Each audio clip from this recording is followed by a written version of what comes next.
Well, I've been waiting all summer to get this bike out on a camping trip, and I finally got out today.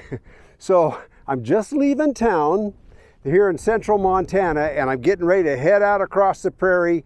I'm going to follow the Smith River, and there's a campground down south of town here about 30 miles.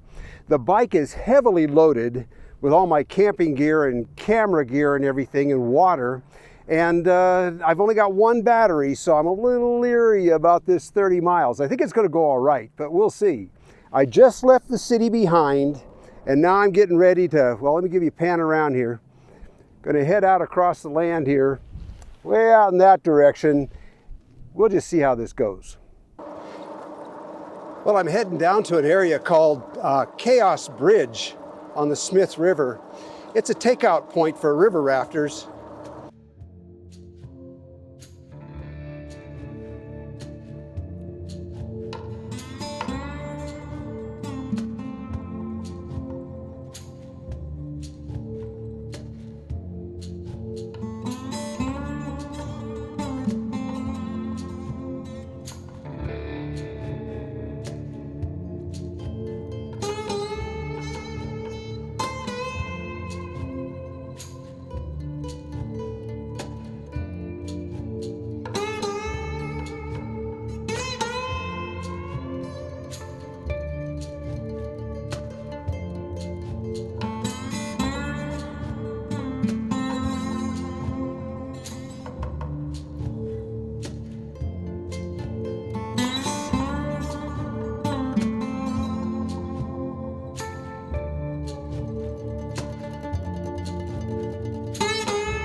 It's a pretty warm day. It's 80 degrees.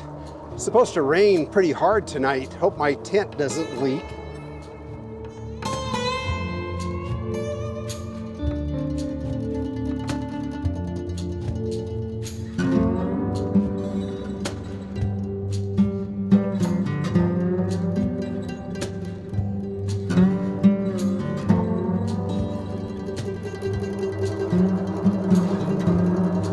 Right now we're just cruising along the Missouri River.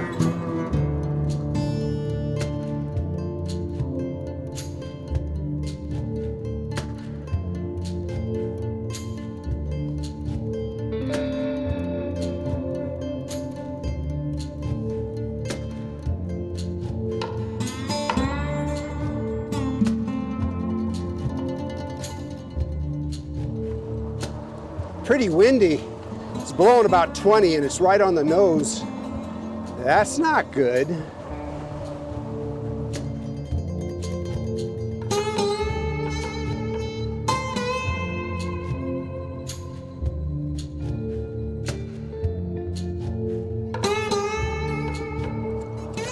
Well, I'm working off the pizza that I had for lunch. Oh man, what a beautiful day, isn't it? Well, the place that I'm going is a state park, but it's well known for being well populated with rattlesnakes. So I got to be really careful when I'm down there.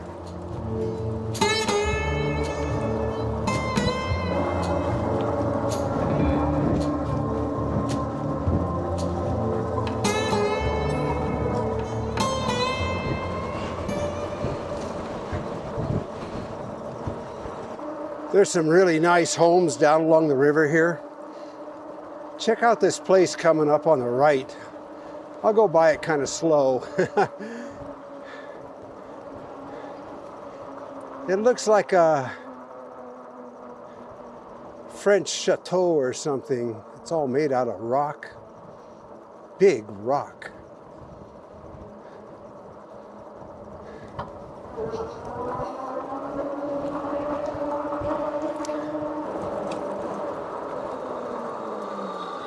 Yeah, it looks like this person's got an original sheep herder's wagon out there as a lawn ornament. Pretty neat thing, though. Sheep herding was big back in the day.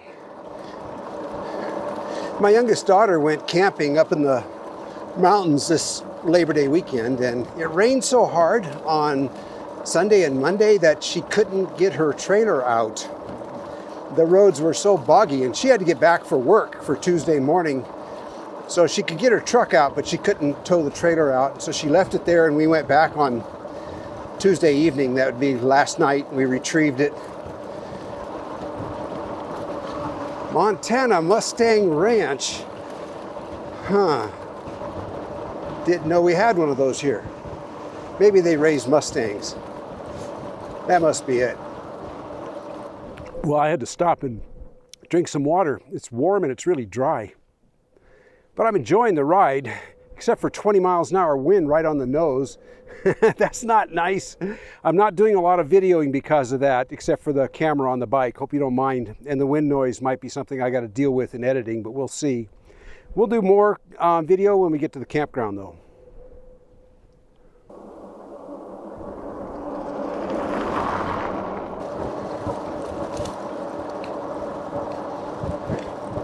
Well, I think that down here somewhere this road turns to dirt for a while, a few miles, I think. Hope it's not too rough. Guess we'll find out. I got the tires inflated up close to maximum just for efficiency. But I'm not going to deflate them for that dirt road, so it's going to be a bumpy ride. Okay, here's where it turns to dirt. Whoa.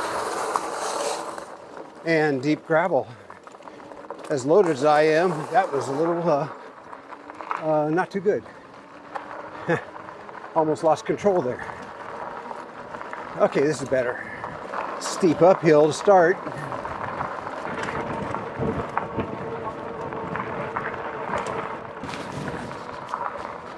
Looks like I'm getting to the top of that hill. That's good.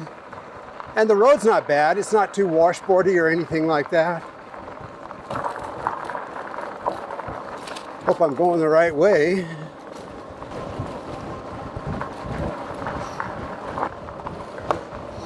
Yeah, this isn't bad. I'm doing about 18 miles an hour.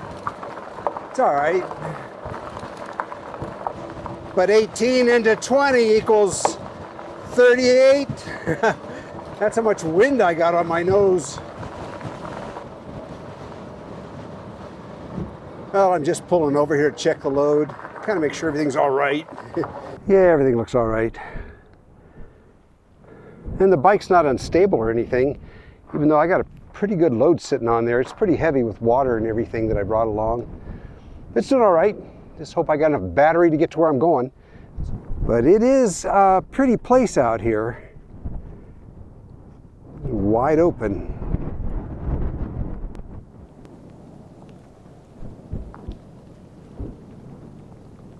I'm doing okay. I forgot to bring chapstick, and as dry as it is right now, that might be a problem. Well, I'm going to get back on the bike and find the end of this dirt road. Well, it's starting to cloud up, and I do know that it's supposed to rain tonight. I got to show you something. Out there in the distance, it's not quite as far as it looks because this is a real wide angle lens, but that's Square Butte. And that is featured in a lot of Charlie Russell's paintings. If you know who Charlie Russell is, the famous Western painter, he was very prolific and lived in this area. In fact, he lived in a town right out over here called Ulm. That's why you see Square Butte in his paintings a lot. Well, I can see the pavement down there, and I think this dirt road's going to intersect here in about a half a mile or so, and I'll be back on the asphalt. Well, that wasn't, it's still kind of bumpy here. That wasn't too bad. Looks like I had about just under 4 miles of dirt road, and it wasn't too bad dirt road. All right. Well, at this point, I still have about 13 miles to go. But it's all paved now. Now this should be the Smith River down below me on the right side here. So we're up above the confluence of the Smith River and the Missouri now.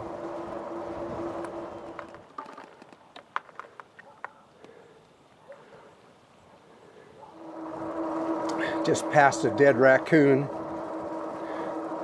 Crossing the highway late last night. Shoulda looked left and he shoulda looked right. He didn't see the station wagon car.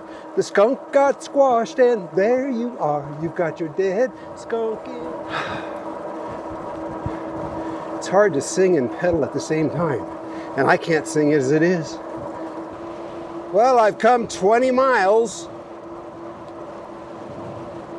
60% battery left. Yeah, only the occasional car. This is pretty nice. And the landscape is so pretty, I'll tell you, with the sun rays peeking through the clouds. It's really nice. Ooh, got a hill to climb. People that think you don't get exercise on e-bikes are mistaken. You get all you want. You can turn the power off and get more than you want. Yeah, it's a pretty good little climb here.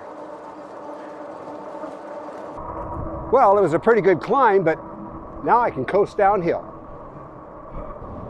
Beautiful farm down there. Goes a hawk.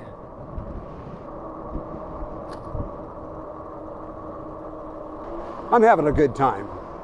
I had my doubts when I left the house because it was pretty far with a heavy load, but it's been pretty nice.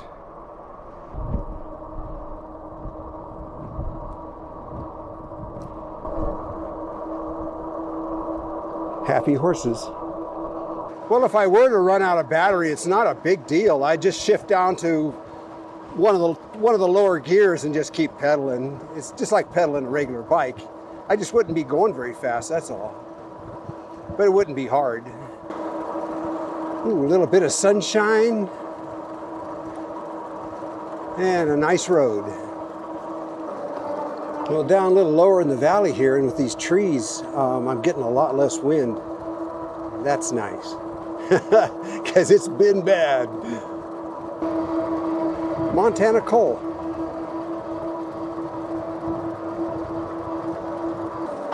Oh yeah, my butt's getting sore. I'm ready to get off this seat. Oh yeah. Rumble strips, so we're coming up on the end of the pavement. Just letting you know what's happening. And here's my campground. I don't know if anybody's camped here. Looks like it's just me. Smith River State Park, Eden Bridge. Let's see if we can find a place to park for the night. First thing I want to do is get off this bike and walk around and watch out for snakes. Yeah, I'm ready to stop. Okay, I gotta send Linda a message and let her know that I've arrived. Whew.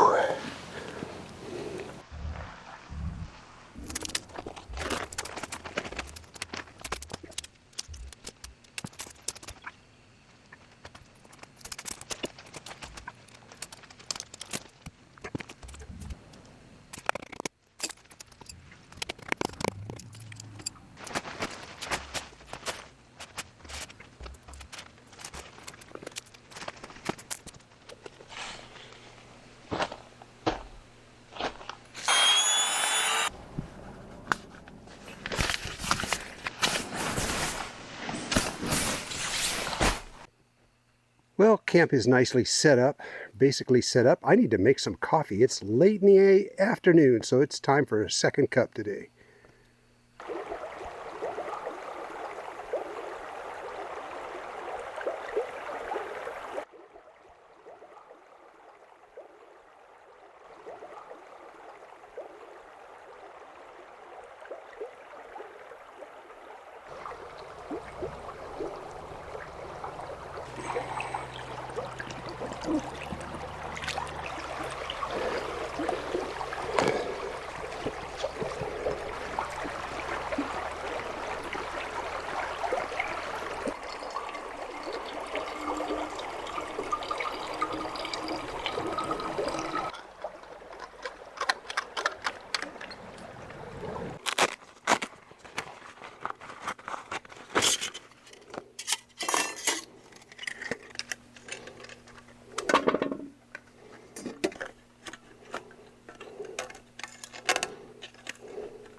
This filter that you just saw me using is a special one.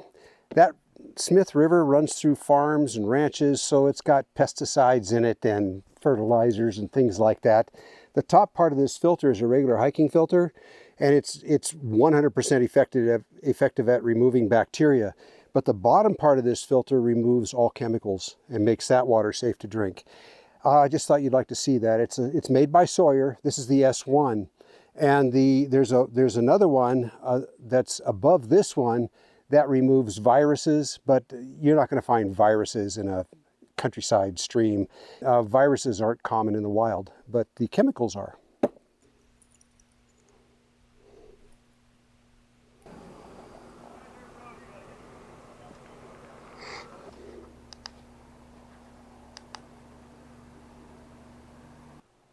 Well, it's going to start raining pretty soon, so I guess I better get to cooking. It's a little early for me, but that's all right. Well, let's see what's on the menu. It is sweet and sour grilled chicken. Well, we'll see how this is.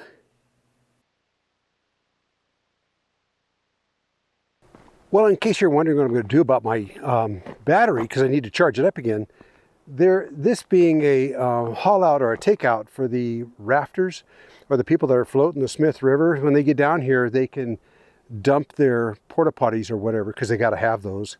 And there's a working outlet here. I knew that. So I got the bike plugged in over there, and it's been charging for the last couple hours. Yeah, a couple more hours it'll be done. It's about 7:30 in the evening, and there's still rain around, and the forecast is for heavy rain tonight. So yeah, I hope that doesn't happen, but it might. Just see if that cheap tent leaks. To do this kind of trip, it's just like backpacking, except my gear is cheap and it's really heavy. I think little by little I'm going to replace one item at a time until I get some really lightweight stuff. And the clouds that way, they're heavy, and I can see rain in the distance, and they're moving very slowly, so when the rain gets here, it's going to last. It's not just moving right through like a thunderstorm. What a pretty evening though, isn't it? Well, I went ahead and I got my Part 107 drone license. I went and took the written test last week and passed with a 95%. Even though I'm a retired pilot, it wasn't that easy. I had to study. So airspace was easy for me. The most important thing, if you're going to get a drone, you have to know what airspace you're in at all times. For example, at my house where I live, I can only fly up to 100 feet above the ground. Now drones, you say, well, drones are allowed to go to 400 feet. Not when there's controlled airspace over the top. And there happens to be a hospital nearby with a helicopter, that Metaflight that goes in and out all the time. So I'm in kind of a special airspace right there because of that hospital. So there's things you need to know. It's for other people's safety, and it's to keep you out of jail. So that's important. But still, there's 60 questions on the test, and when I was taking the test, I didn't think I was doing so hot. So when I was done with it, I thought, well, you got to have 70%. There's a chance I could fail this. So I went up to check out after I finished the test, and the lady says, well, I'll have your paperwork ready for you in a minute. And I'm like, well, how did I do? And she says, oh, you passed. I was thinking 71%. Evidently, I got a 71%. But anyways, I ended up getting a 95, which totally shocked me. Part of it was some of the questions. There's always one answer that you can just throw out. It's just stupid. And there's two more answers there's three answers for every, it's multiple choice. So the other two questions, most of the time only one is right, but sometimes either one can be right. One is more right than the other one. And having taken so many FAA tests in my life, I know how the FAA thinks. So I was able to pick out the right answers. Then I had to order a new drone, of course. I don't know if Linda was too happy with that, but I told her I'll sell a couple of things to pay for the drone, which I'm doing. You'll be seeing some drone footage, and it's not going to be too good at first. I hope I get better with it. It's a challenge to see what you can get out of it and how good you can make it. It's not just putting the drone up in the air and taking pictures. There's ways to make your drone footage really come alive, and that's what I'm going to try to do for you.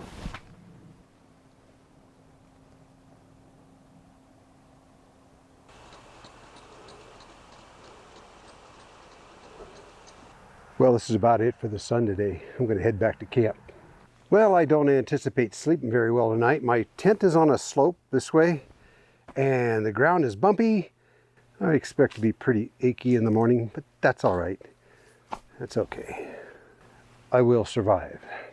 In case you're wondering why Linda's not with me and you don't follow the channel, Linda doesn't ride bikes, so she had some other things to do this evening, and I snuck out.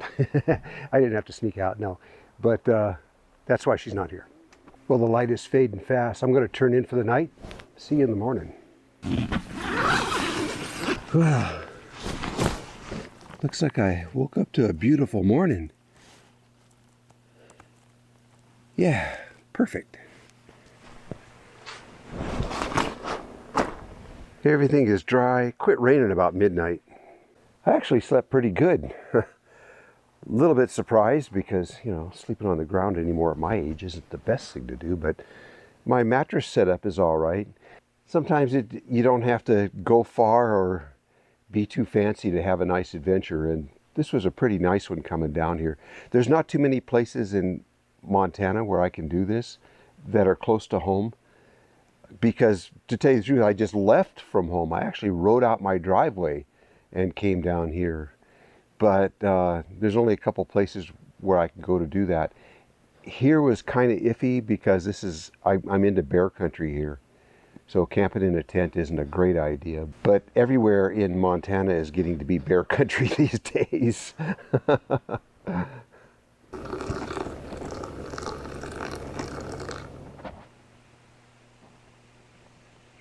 It should be a really nice ride going back though, because if I get any wind, it's going to be a tailwind. And yesterday, oh boy, was it blowing, and it was all headwind.